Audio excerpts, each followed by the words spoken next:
สวัสดีค่ะมื้อนี้แม่สายตาบ้านนาจะพามาตามเลขเล่าวพัฒนาเลขเล่าวพัฒนาวันศุกร์ที่232569จะพามาตามหวยเล่าวพัฒนาของวันศุกร์เด้อแต่มาเบิ่งผลมันออกมื้อคืนนี่ออกพุธที่21มกรา2569ตำลาวเฮาออกมื้อคืนนี่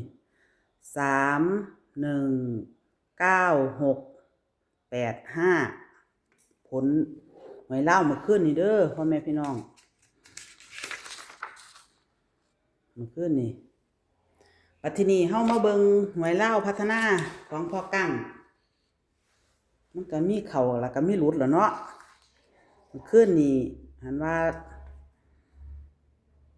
บ่มาบ่เดินบ่เข้าเนาะพ่อแม่พี่น้องพอเก่าบ่พอกั้งบ่เข้าบ่เดินมาเบิ่งงวดวันศุกร์ว่าของพอกั้งเลขลาวพอกั้งสิเข้าสิเดินบ่สิมาสิปังสิมีบ่หวยลาวพัฒนาวันศุกร์ที่23มกราคม2569ลาวพัฒนา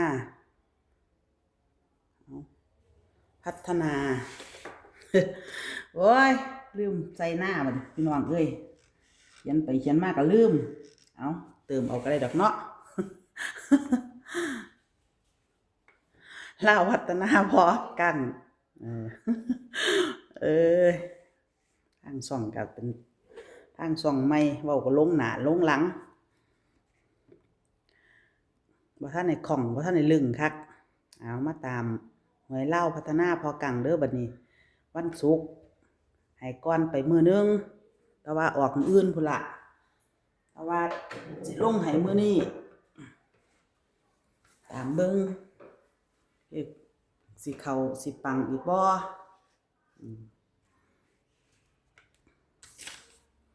เพิ่นให้มาเป็นเลข4ตัวเฮาตัดเอาไปซื้อเลข3ตัวก็ได้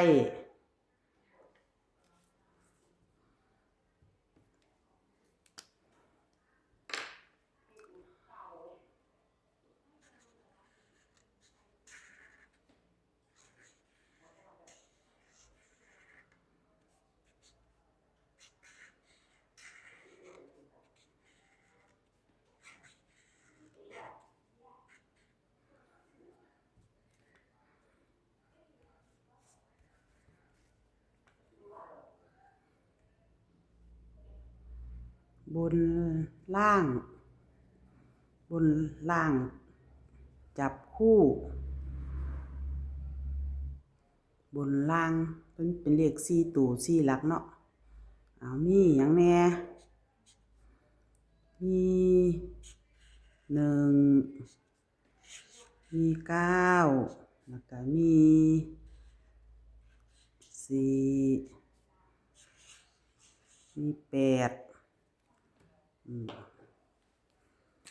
แล้วก็เฮาเอามาจับคู่เอามาวิ่นกันมาจับคู่หรือสิเอาไปซื้อเป็นเลข3ตัวเฮาจับเอาก็ได้แล้วแต่พ่อแม่พี่น้องสิจับเอาวันนี้พอกังเพิ่นเลยจับคู่มาให้เด้อบัดทีนี้มีอะไรบ้างมี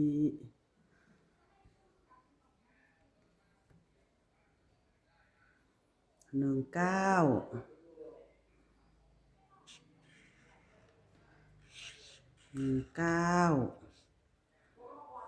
ก็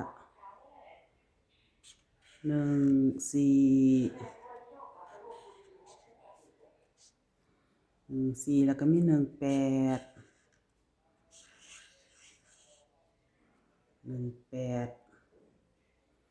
แล้วก็มี94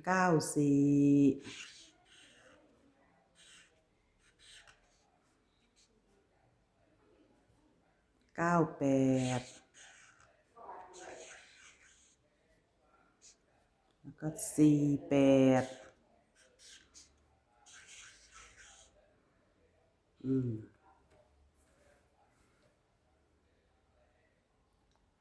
ตำเล่าวพอกั้งบนล่าง จับคู่มี1มี9มี4มี8แล้วก็เอามาจับคู่กันกับพอกั้งเพิ่นจับให้มี19 19 14 18 94 98 48เอาตำลาวพอกั้งวันศุกร์นี่สิมาให้เห็นบ่สิดังสิปังบ่สิเดินอีกบ่ก็ตามเบิ่งพ่อแม่พี่น้องก็มักก็จัดขัดใจก็ผ่านโปรดใช้วิจารณญาณในการรับชมเป็นเลขคำนวณเลขคิดเลขวิเคราะห์บ่มีผู้ใดฮู้ว่าสิออกตัวใดมีแต่เอามาลงให้เบิ่งแนวทางพอกั้งเป็นแค่เลขแนวทางเด้อแนวทางเพิ่นเอามาลงให้เบิ่งว่าวันศุกร์นี้ทั้งเพิ่นสิเดินบ่สิมีตัวเข้าบ่สิหลุดบ่หรือสิเข้าเบิ่งเป็นแค่แนวทางเด้อพ่อแม่พี่น้องเอ้ย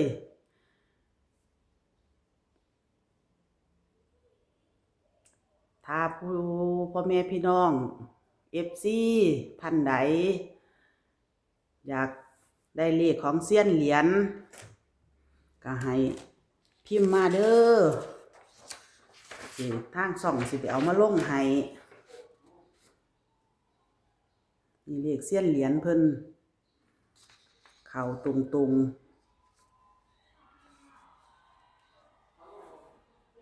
ตัววิ่งตัวลูดเพิ่นก็เข้าที่9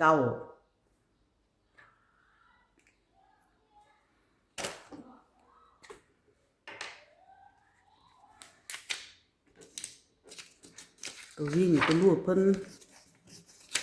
เข้าที่9เข้า9แล้วก็ออก96ตรงๆเลยเข้า96ถ้าพ่อแม่พี่น้อง FC ท่านใดอยากเบิ่งอยากได้อยากติดตามว่าวันศุกร์นี้ของเซียนเหรียญนี่สิเดินอีกบ่สิมีสิมาบ่สิดังสิปังบ่ให้พ่อแม่พี่น้องพิมพ์เข้ามาเด้อแล้วทางช่องสิอ่านสิตอบคอมเมนต์ล่ะแหมให้พ่อพี่น้องพิมพ์มาเขาติดต่อกันอยู่2 งวดแล้วเด้นี่ล่ะถ้าเขาอยู่งวด3งวดแรกๆหั่นมากับตัววิ่งตัวลูด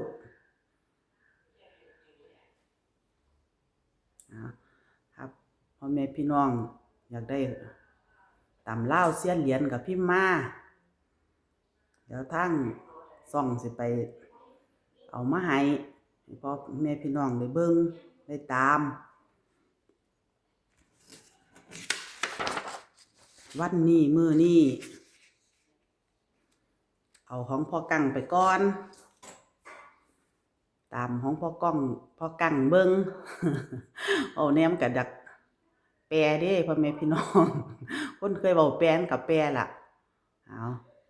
สุดท้ายสุดนี้ก็บ่มีหยังหลายดอกฝากพ่อแม่พี่น้องกดติดตามกดไลค์กดแชร์ให้ทางช่องนี่เด้อทางช่องก็ช่องน้อยๆคนติดตามก็บ่ทันหลายฝากพ่อแม่พี่น้องกดให้แหน่เป็นกำลังใจให้แหน่